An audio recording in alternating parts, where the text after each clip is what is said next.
And welcome back to coverage here of the World Championship. Marshall Sutcliffe with Paul Cheon, and we're bringing you coverage of Tiebreaker Magic. That's right, we've got one more match to cover today before we have our top 8 fully filled out. We've got 3 of the top 4 seats there, but one of these two gentlemen will be taking that last seat. It will be Jan Merkel or it will be Matt Sperling. We're going to find out right now. They're playing the same deck, Paul. This is Grixis Epiphany against each other. The winner of this match will be in the top 4. They will also be the only Grixis Epiphany player to make it into the top 4. Kind of tough to break down these type of matchups when they're mirror matches, but what are some of the takeaways that the viewing audience can look for to see who's winning, who's pulling ahead, that kind of thing? Yeah, I think in that sense, a lot of it's going to look a lot similar to just kind of your classic control mirror. It's especially game 1. Hey, let's try to minimize the removal we draw. Let's make sure that we hit our land drops. And because neither side really has that much disruption, I mean, obviously drawing one of your 2 duresses would be great. Just try to assemble your combo as quickly as possible. This is not some kind of Drago counter type matchup. It really is just, hey, I'm going to draw my cards, you're going to draw your cards, and let's see which one gets the Iteration Epiphany combo off first. We've seen already this matchup in the past. It was Sperling against Eli Cassis. And, you know, some of the games can take a long time, and both players can resolve a Leer, and that hasn't been the card that shuts the door. It really is just who gets that iteration into Epiphany first that kind of pulls out ahead. Okay, yeah, well, it's really interesting how this matchup plays out in conjunction with other control mirrors, right? Where one of the big features of a control mirror match is often the presence of counter spells, but we don't see that here, do we, Paul? Yeah. Matt Sperling does have one of the cards that I do think is really, really powerful, especially game 1 in this matchup, and that's the Celestis. When you run out the Celestis, all of a sudden, all those removal spells that don't do a whole lot, you get to filter through and try to continue hitting your land drops and continue finding your card draw spells. So that's a pretty big card that you want kind of in the early turns of the game. Okay, Memory Deluge here for Jan. And Matt with the little head shake here. Happy that he didn't miss a land drop there. And there's your buddy the Celestis hitting the battlefield. That'll make it daytime. I wonder if Merkel is just going to make some devils and get in. He doesn't really have any other play here. Yeah? He is. Sure.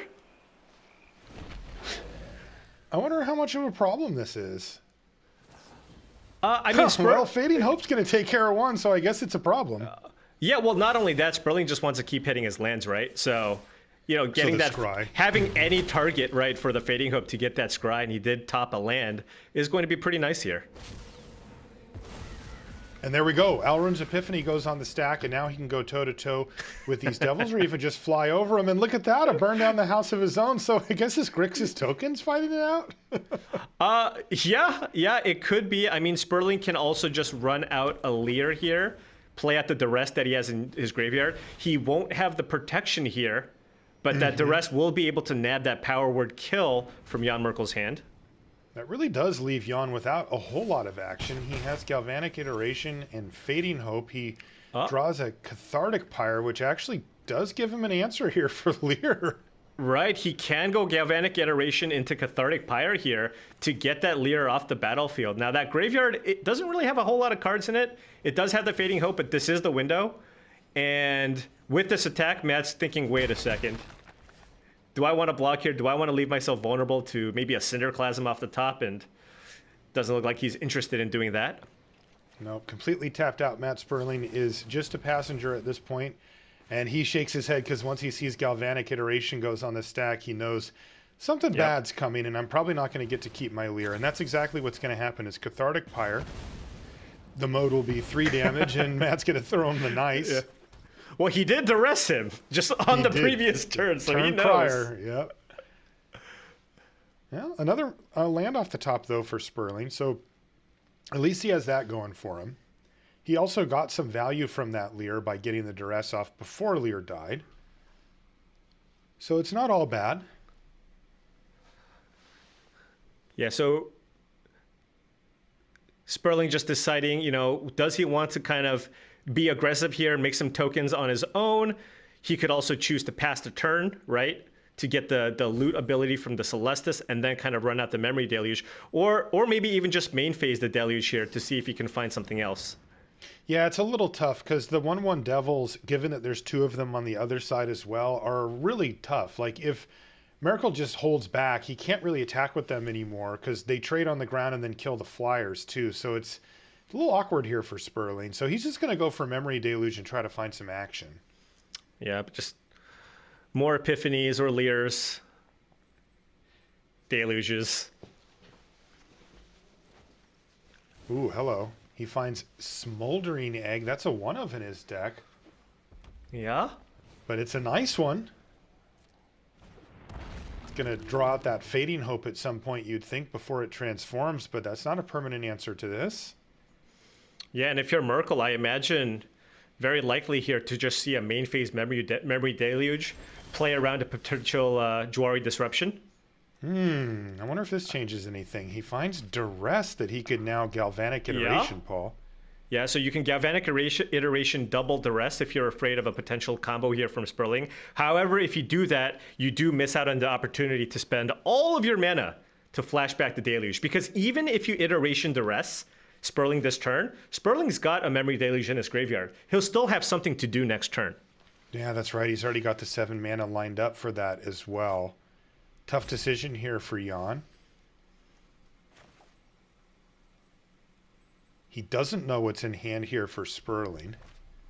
Sperling hasn't missed a land drop either, so, you know, from his perspective, he's seen Sperling dig around, you know, main phase Memory Deluge. That's a potential indicator that somebody's looking for a land, but you don't know for sure. Right. Now, Sperling doesn't have enough mana to copy an Epiphany next turn, so that could be one reason to maybe not go for the Duress. Because the downside isn't like, okay, the game just you don't kind of just ended. lose, Yeah. right? All right, well, he's going to go for the double Duress, and that'll leave Matt Sperling with just Power Word Kill in hand after his Burn Down the House and Expressive Iteration get Duressed away. Those are gone. And this is funny because I think Matt kept his birds back before to block like this and then perhaps clear the way for the Burn Down the House tokens if he wanted, but it didn't really work out that way, so he's just going to go ahead and trade off with the Devils. Yeah. Now, Matt can just play Memory Deluge this turn, and that will flip the egg. Now, Yeah. he does know about the Fading Hope in Jan Merkel's hand. Ooh. Ooh. Alrun's Epiphany off the top of the library here for Sperling. Which 7 mana play would you like to make? Most of the time, people lead off with Alrun's Epiphany. Yeah, I mean, It's a scary amount of damage. Right. He knows that the coast is clear to resolve either spell. And whichever spell he casts, he knows that the Smoldering Egg will be bounced here with the Fading Hope. Just kind of weighing out his options here.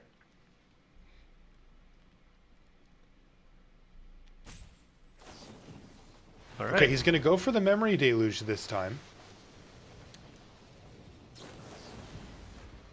And now the egg's going to get bounced to hand, as you predicted, Paul. That Fading Hope. Oh, wow.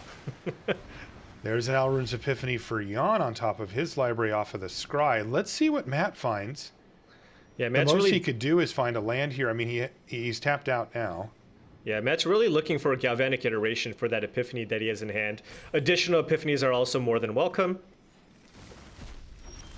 Well, he found an Expressive Iteration in another Memory Deluge, so not exactly what he wanted, but still, it's a lot of action, especially the Iteration, really nice. So Merkel's going to fire off his own Alrun's Epiphany. That's going to resolve as Matt's tapped out at this point. Yeah, and now he's going to go for a Deluge here and try to hit a Duress in case Matt has an Epiphany in his hand. I like this. This is fun. Oh, he's going to pass. He didn't do it. Yeah, so it looks like the... Oh, hey, but there's a Galvanic Iteration now, right. Paul. And the reasoning behind Jan not choosing to dig for a Duress is the list only plays 2, and he's already cast 1, which means it is very unlikely for him to find that second Duress. And he thinks that it's more likely that Matt can maybe find a Leer here or something, or play his own Duress and take one of the key cards that he gets off this Deluge. Where it could get stranded in his hand or something like that. Okay. So he's got the Memory Deluge at the ready, but for now, Matt Sperling is the one who's operating, and he's just going to run out Alrune's Epiphany straight away. That's going to resolve. Unfortunately, the Smoldering Egg is still in hand here for Sperling, who didn't hit the land drops needed to be able to play it and then also play Alrune's Epiphany for the insta-flip. Yeah, and that's one of those plays that may not seem so intuitive, right? Because you have the combo, the quote-unquote combo in your hand, right? You have Iteration into Epiphany, but you didn't have the mana to cast it that turn. But, you know, in instances like that, it's almost like a defensive Epiphany, right? Because by doing this, you now have some chump blockers in play. If Jan manages to find the combo at his end of turn with that Memory Deluge, you now have a couple of blockers to potentially get in the way so that Jan just can't kill you outright if he finds the combo. Because right now, Jan has access to 9 mana. That's exactly enough to cast Iteration into Alrune's Epiphany. Matt with a little shake of the head there off of that expressive Iteration. And there's the Smoldering Egg going to come down now. And he's setting up for another Memory Deluge here, Paul.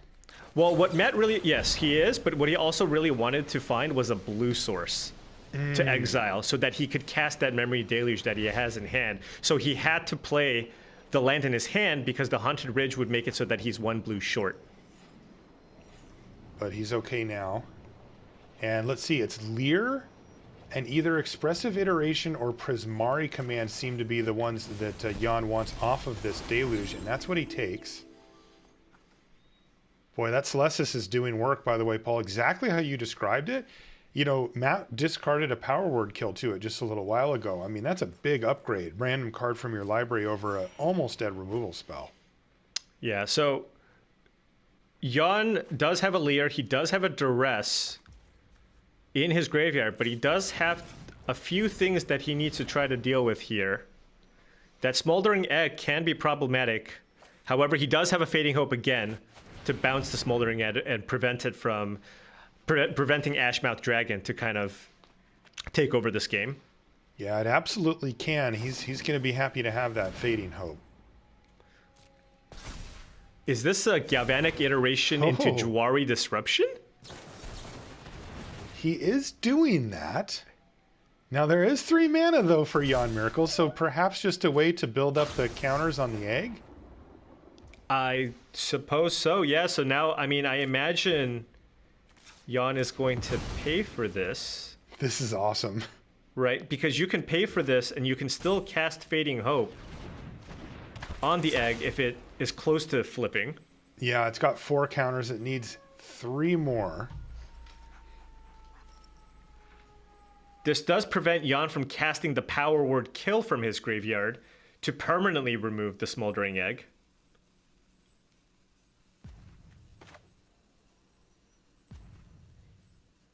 Jan debating whether or not to run Duress, but Sperling kind of wants him to play Duress here, right? It's like, okay, go ahead. Play your Duress. Then Matt can just untap and play the Leer of his own, cast some spells out of his graveyard, flip the egg, potentially even just kill the Leer as well, and kind of turn this around. Yeah, that looks to be a clean line of play here if Matt can make it happen. If this Duress goes on the stack... Excuse me, Power Word Kill, of course, cannot kill dragons. So not Power Word Kill, right? But it can. Right. Is the egg a dragon? It is, right? Yes, it is a dragon. So you would have to deal with it in some other fashion. Right.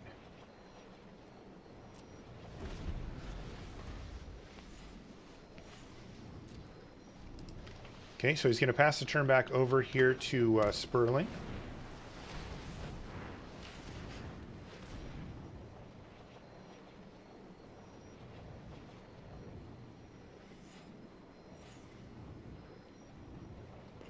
Wow, that Smoldering Egg right on the verge of becoming a dragon. But it looks like Sperling wants to play Leer here, which will not do that just yet. God, look how powerful that card is. That is just incredible. Yeah, I mean, you just have like a full hand now. Yeah, it's just incredible. Cards in hand, my graveyard. Right. I mean, look at that. Now, Matt does have a Power Word Kill in his graveyard.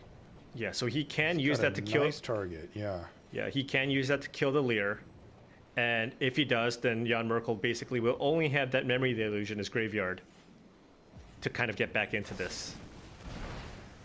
And there it is. Now the egg's not going to flip just yet. It's got 6 counters. It needs 1 more. He could use Fading Hope to do it.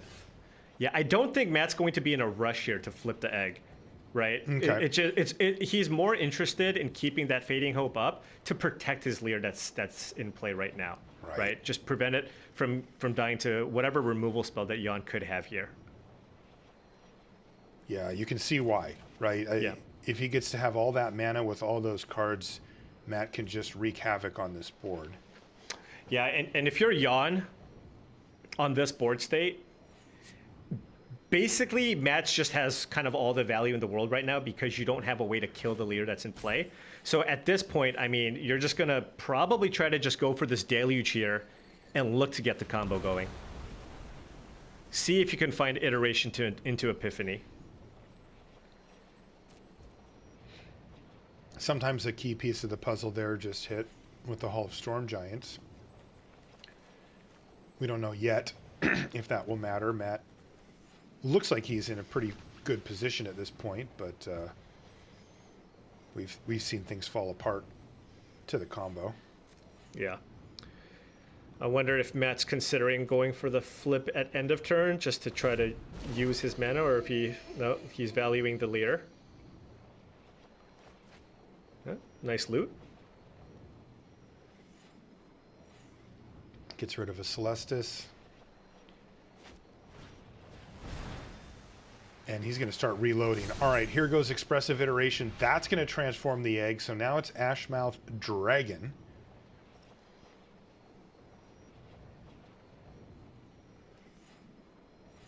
And yeah, Jan just letting it all happen here. I don't think he can die here unless Matt finds an Epiphany. I mean, he does have a burn down the house. Will that be enough? Jan is at 18 though. Yeah, Jan's at a pretty healthy life total, but boy, this dragon is going to just tear up this board state. And Matt's actually got he's got 9 power out there just with his creatures. He does. So yeah, Jan is just like, do whatever you're gonna do. My plan here is to flashback deluge and try to find some goodies. Yep. And I think that Matt's going to be pretty content with that being the situation because he's the one who gets to choose from any card in his yard or hand to cast effectively. Yeah, so if Matt plays a burn down the house, he'll be able to kill the 1/1 token that's in play and get an attack in for 12. So that would put Jan down to 6. Fading Hope post-combat would be an additional 2 points of damage, so that would put him down to 4. Okay, not bad. But as we say in the business, 4 is not 0. And look at Matt, he's like, well, you're not dead, and you have a Hall of Storm Giants in play. Maybe it would behoove me to not attack with everything and play around the potential of you finding both pieces. Because Matt doesn't know what Jan has in his hand, right? One of those key pieces, one of those cards could very well be a Galvanic Iteration. So he doesn't know how far away Jan is from getting the pieces together. That's right. And, you know, Memory Deluge, of course, is going to get 2 cards, and he gets to look at a lot. So Matt has to consider all the options. He's going to knock Jan down to 9 and leave back 3 creatures. And this Here is comes big. his Memory Deluge. This is massive for Jan Merkel. He needs to find action here. And he does. Combo! He finds Galvanic Iteration and Alrund's Epiphany. Those are the 2 cards he wanted to see. Now, we'll see if Matt's plan of leaving back the blockers pays off for him here. Now, Matt doesn't have Jwari Disruption mana, correct? He only has the 1 land up. Yeah, he has one land left over. That's right. Oh, and look at Jan. He's clearing the way here, right? Because this could be 7 extra damage. Yeah. This could be lethal here because remember, there's also a Prismari command in his hand, right? You can use that to kill the rest of the tokens away, potentially. Oh, boy. If I'm Matt Sperling, I have a knot in my stomach right now seeing this Fading Hope. It could mean desperation, but it also could mean I'm dead. Remember, that Fading Hope also won't deal with a 7/7 land, as it does have Ward 3.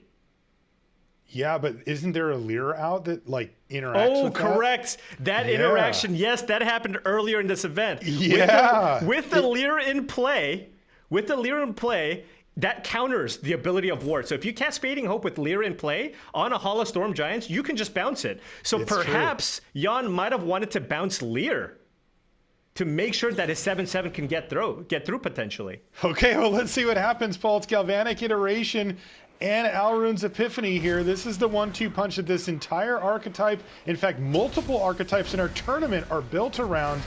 Because of this, you get 4 flyers, and you can try to clean up the game in the extra turns that you get. Here's turn 1 of 2. He finds the Celestis. So he can clear the board. He can copy Prismari command.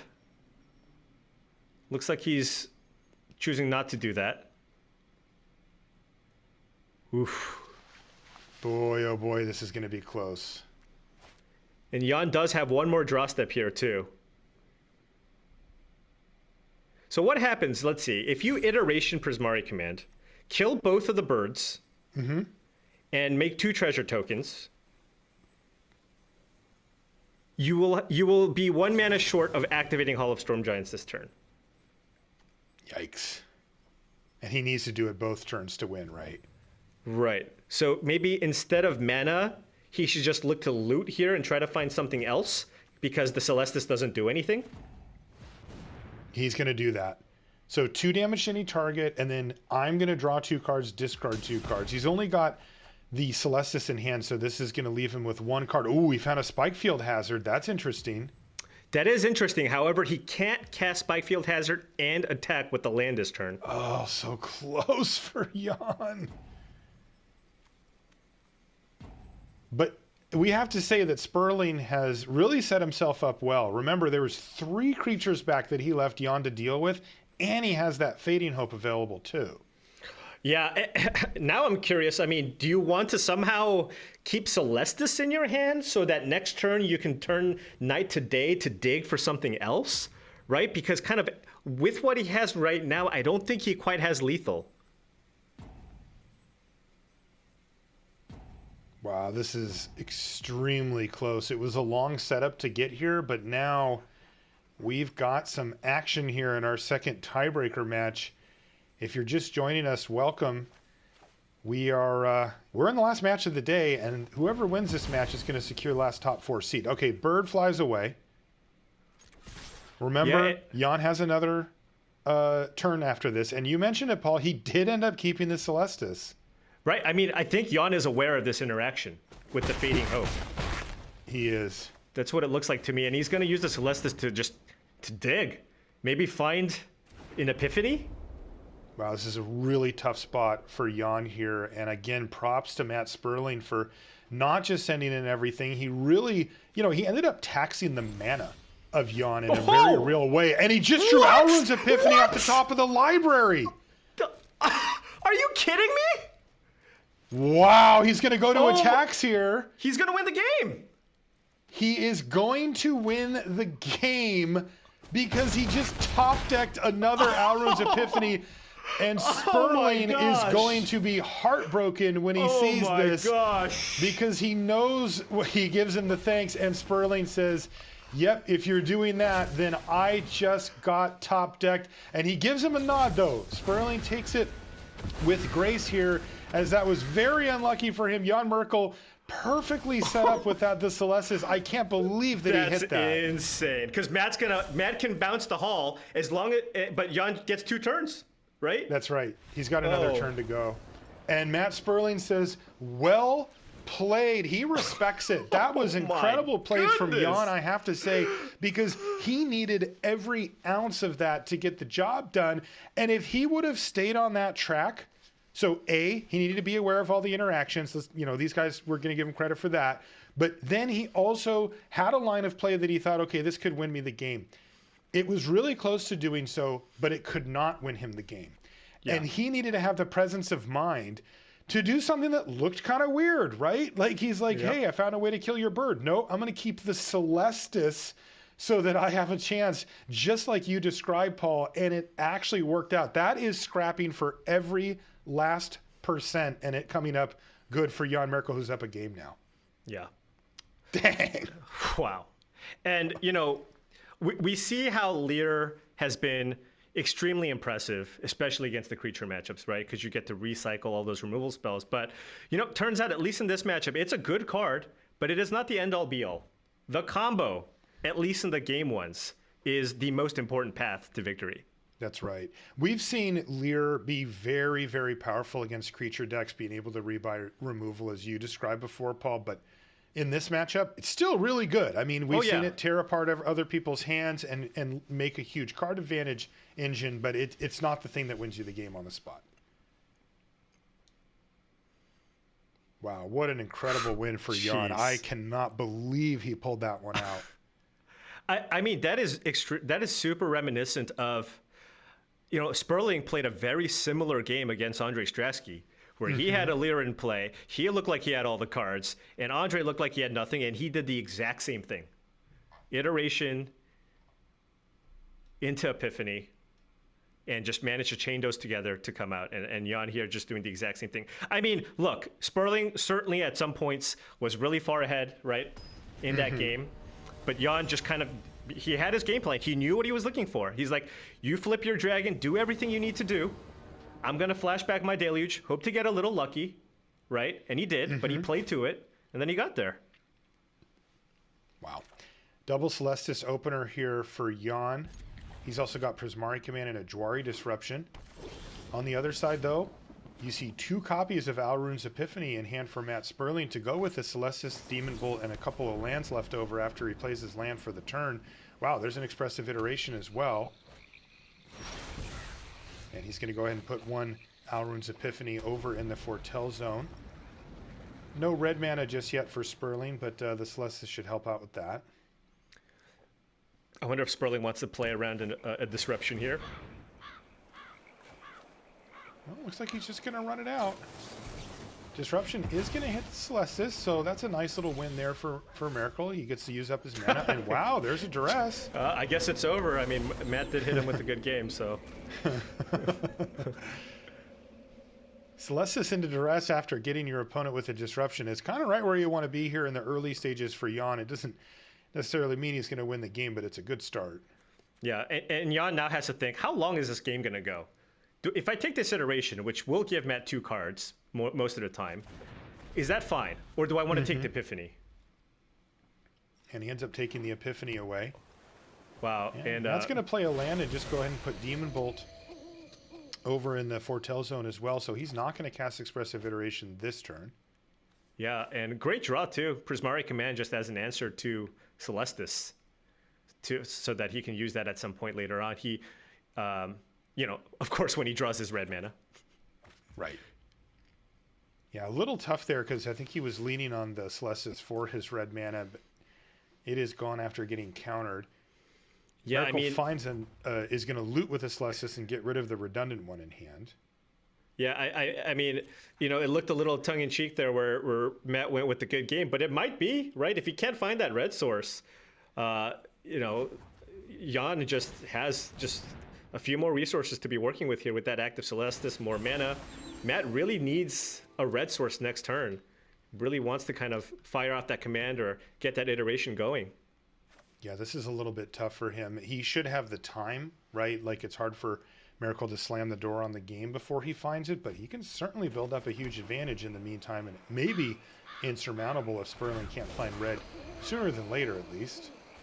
Because this Celestis is kind of going off here for Merkel. 3rd time it's triggered now. Yeah, and what was he able to do? Filter through a 2nd copy of Celestis. Doesn't need a Prismari Command after you countered 1. And yeah, Matt, I mean, you can tell, I mean, this is heartbreak here for Matt Sperling as he finds another red spell, a 2nd copy of Expressive Iteration off the top of the library, and all he can do is watch while his opponent plays Lear. That'll allow him to duress right now. The only good news for Matt is that he can't take away both iterations. Yeah, Matt. I mean, red source. You can cast that demon bolt, get that Lear off the battlefield at the very least. Red source for Sperling here puts him back in the game. If he can't find one soon, though, Celestis is going to get him, and he finds Haunted Ridge. Oh man, do you see that go blank in Merkel's hand? If oh my god. If Matt just goes Demon Bolt Lear, he's just gonna lose both of those iterations. Oh god, and he'll be on nothing. Yeah. He's gonna do it. Oh, geez. There's Demon Bolt on Lear. Merkel is gonna be stoked. This is gonna leave Sperling. The only resource that he'll have left is Alrund's Epiphany that's been foretold. Devastating turn of events here for Matt Sperling. Those iterations were the ways that he was gonna scrap his way back into this game, and they are disappearing. They're gone. His graveyard's gone as well. And the question is, can Jan Merkel put the finishing touches on what's been a pretty soul-crushing game if you're sitting in Matt Sperling's seat thus far? He finds a land off the top, all he can do, and he says, chef's kiss. Yeah. Now I find a land, and passes the turn back. You got to feel for Matt here. A tough spot for him. Everything seems to have lined up against him here in this potentially deciding game between him and Jan Merkel. Very tough. Jan is just... He's just killing it now. Just too far ahead on resources at this point. He's going to Expressive Iteration into a Memory Deluge and a land. He's drawn a Duress that there isn't even a card in hand for Sperling. And it's hard to imagine Matt Sperling coming back with the amount of resources that he has left over at this point. And he finds another land off the top of the library. Yeah, I mean, Matt's probably just going to fire off this Epiphany. He can put some tokens into play and then attack with the Hall of Storm Giants. But just to try to get something going, he finds another land off the top of the library. His deck has been cruel to him this game. Yeah, and everything coming together perfectly here for Jan. It really has. He just seems to have had everything he's needed at just the right time.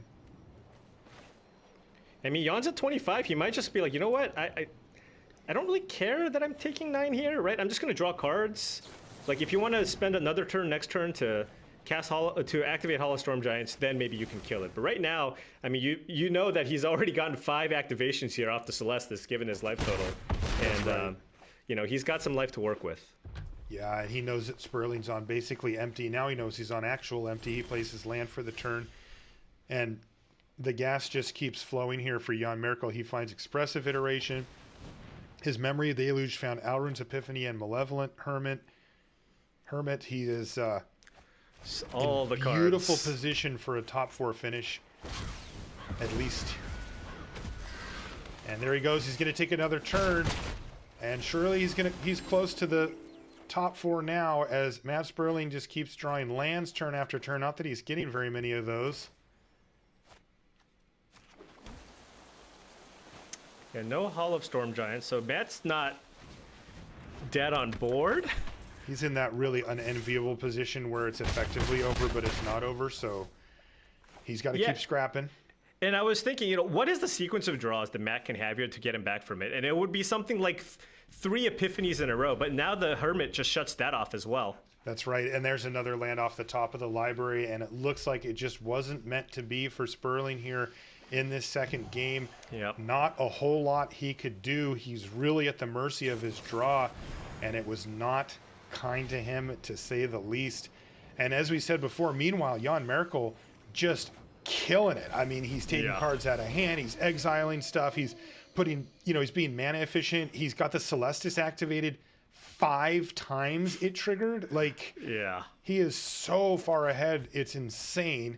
And you can see that. I mean, he's got 7 spells in hand versus 0. You know, he's got more lands in play and a bigger board state. He's just ahead on all metrics, even life total. And there's Alrund's Epiphany with Galvanic Iteration. And that means that Jan Merkel has secured a top 4 seat here at the World Championship. He's taken that last seat. Honey, I made top 4. Yeah, there we go. The big thumbs up. I did it, he says, and he gives the nod of approval. Congratulations, Jan. A tough ending there for Matt Sperling. once again showing that he belongs with the best players in the world. Matt Sperling, a great run for him, but it is going to end here. Jan Merkel picks up that last seat, Paul, and we've got our top 4 all slated out now.